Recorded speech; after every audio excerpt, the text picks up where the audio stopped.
Arne, you said before the game you'd have to suffer at times. How do you sum everything up when your goalkeeper was outstanding and after his saves, Harvey Elliott then produces a match-winning moments after you sent him on?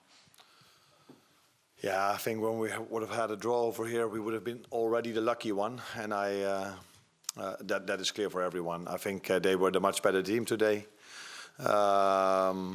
especially in the first half. They had a lot of open chances, 3 or 4 big chances. In the second half, they were still the better team, still had a lot of shots on target, but they were mainly from outside the box. But I knew before the game, and I saw it today again, how much quality this team has and these individual players have. So all these shots from them from outside the box are with a certain speed that you only see with the top players. We have them as well, but you see them with them as well. That's why Alisson still had to make a lot of big saves. We were lucky with the first half that the goal was fractionally offside. I was very happy that in a difficult circumstances over here, the referee wasn't impressed. That's not always in away games the situation. And yeah, in the end we were already in the game 3, 4, 5 times. I felt like, oh, we can hurt them in transition, but we didn't. But we waited till the last moment, and then we hurt them. Can you sort of what a moment as well that was for Harvey coming on and scoring so soon after? Given it's like a game time at times. Yeah, a big moment for him. I can understand that he's sometimes frustrated about the playing time he gets because he's a good player. He showed at Liverpool already that he's a good player, but he's in competition with players that I hardly take off. So Dominic Szoboszlai is always the one that just keeps on going, also score goals, but he's so important for us with all the running he does. And yeah, Mo Salah is, I think, quite clear for everyone as well. So he has to do it with limited playing time, but he just keeps on going. I have to give him big compliments for that. Also my staff, because they keep working with him. And every time come up with great exercises so he stays fit. But it wasn't only Harvey, it was also the one that assisted, Darwin Núñez, who came from a difficult 2 games, but was absolutely there again tonight, because from the moment he came in, we were more of a threat than before. I appreciate it will be different at Anfield with the atmosphere, but what does tonight tell you about the task you still have ahead of you? Now, what it tells me is that we are, of course, 1-0 win. If you have seen the game, it's a very good result for us. But we also felt the quality of Paris Saint-Germain. And I knew it before. They've won 10 times in a row, scored goal after goal after goal, incredible pace with the wingers. So every underlying stat shows you that they are the best team in the Champions League. So we were the league table, won it, but they were in the underlying stats the best team. So I wasn't surprised that they were so good. So we're definitely going to need our fans in a week's time. Arne, is it fair to say it was the toughest opposition you've had this season? And if yes, is it because of PSG's performance, or is it also due to the fact that your team, let's put it mildly, were under par tonight? That they were? Under par. No, we were not under par. It's pure the quality of Paris Saint-Germain and the way they've played this whole season. I can say it one more time. All the underlying stats show you that they were the best team in Europe till now, except for the league table. But they've had Arsenal, they've had Bayern Munich, they've played Atletico Madrid, and they've played Man City, and still have the best underlying stats. And they showed today. And I already knew it, but the players saw it today as well, and our fans and whole of England, that Luis Enrique made an incredible team here after 3 windows. So much pace, so much work rate, so much quality in the midfield, how they handle the ball. So it was an unbelievable challenge for us to get away here with a result, and we know it's going to be a hard one in a week.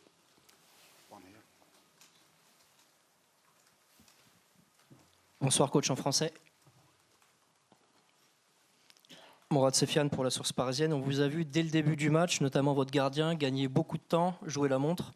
Est-ce que l'objectif finalement c'était pas de repartir avec un match nul?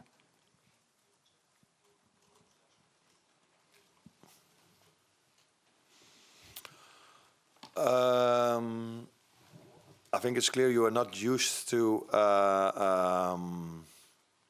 let me say it in other words. I've played games this season where goalkeepers took much more time before they took a goal kick than we did tonight. Or with throw-ins, sometimes it takes a minute. But that is not for you to know, but for me to know. We've played many of these games. I didn't feel we were time wasting today. We just tried to play the game. It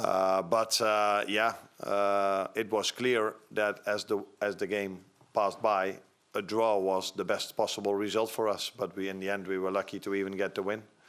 But it didn't feel to me as if we were time delaying that much. Miguel.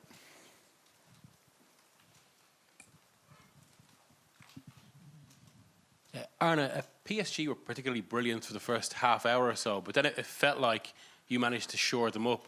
What were you thinking at that moment, and was there anything specific you did? Yeah, we changed a bit the way we pressed in the second half compared to the first half. And I also agree with you that in the first half they had 3 or 4 open chances, so one-on-ones and a cutback cross that just went over the bar. And the moment that he went one-on-one and the ball came back, and 2 or 3 chances in a row. So in the first half it was almost a miracle that it was 0-0. The second half it was more due to their quality that they could create chances, because all of their shots were outside the box. But these players, I just said it already, and our players have the same. If they get shots from 18 yards or 20 yards, it's still half a chance because they can hit it so hard. And that's why I think you saw 2 teams that have dominated their league. They're the French, us in England, playing against each other with so much quality involved in the game. But Paris Saint-Germain was by far the better team in ball possession than us. Beth here.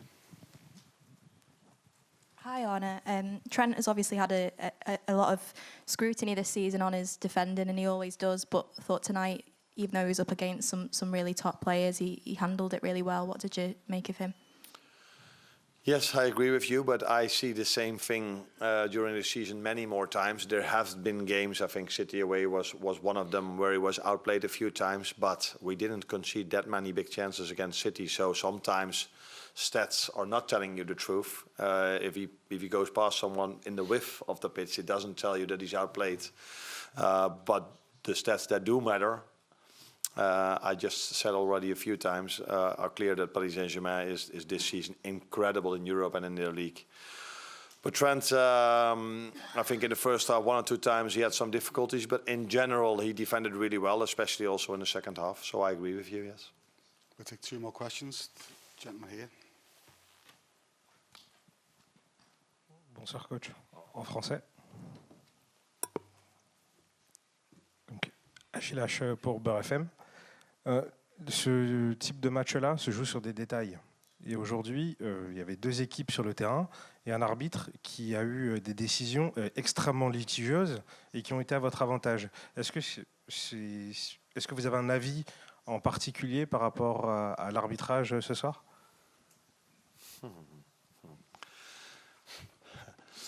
The big difference is between French and Netherlands and England is that you guys ask me questions about time delay and about referee decisions, where in England I have to talk about this myself, and I don't get these questions if we are disadvantaged. Is that the word to say? A lot. Then nobody asks me about it. I just said that it's not easy for a referee if you are refereeing in a game like this, where the fans are they are so there for the home team. Apart from that one moment where you could argue if it's a red, yes or no, with Ibu and Barcola, I didn't feel he was in favor of us or in favor of them. It was just a top referee that should be in a game like this. And I think if the referee would have if he would have blown his whistle, the VAR would not have overturned it. And now it was also clear for me that he should not have overturned it because it wasn't clearly wrong. And it is a big decision, that's true. And no, I'm not going to say what I want to say. Let's keep it like this. Final one at the back.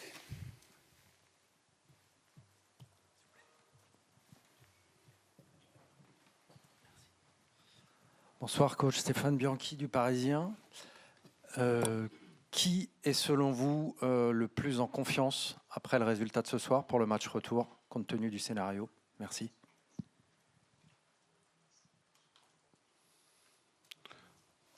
Who's the most confident player?